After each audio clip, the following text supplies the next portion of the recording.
Often in life, when we achieve something, we get very excited. We can even get a bit haughty. What would be the problem with this? In this week's parasha, it speaks about the mitzvah of Bikurim. This was when the farmer had to bring his first fruits up to Yerushalayim. Rashi tells us that when a person would go down to his field and he'll see his first fruits growing off the tree, he will take a gemi, he'll take a reed and tie it around that branch.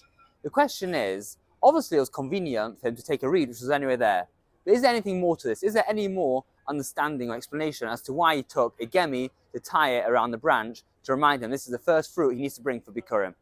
Let's say over the following answer with a really important message. The farmer's worked the whole year really hard in order for his crops to grow.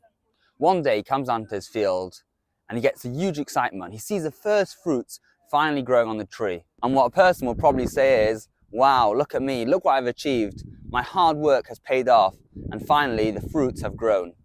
But obviously this is a huge mistake because all of a person's successes has to be attributed to the Ribono Shel Olam because we can't achieve anything without Hashem's help. And this is what the gemi is teaching the farmer. Gemi is an acronym for Gedolim Masech Hashem. All great things come from Hashem. When the farmer comes down to the field and he sees his fruit growing, he might think it's himself. Reminder, gemi. All great things come from Hashem. And this is an important lesson which the farmer needs to know at this point. This message once really hit home. I was fixing my glasses and a small little screw had fallen on the floor. And I was looking all over the floor saying, please Hashem, help me find it. Please Hashem, help me find it. And then I found it. And the person in the room said to me, why not thank Hashem now that you found it? I said, what do you mean I found it? Of course I was making a joke. But every joke has a little bit of truth. Because when we succeed, we forget that it came from Hashem. Beforehand, we're davening, please Hashem, please Hashem. When it actually happens, we forget. Wait a second, why did this happen? This wasn't me, this was Hashem.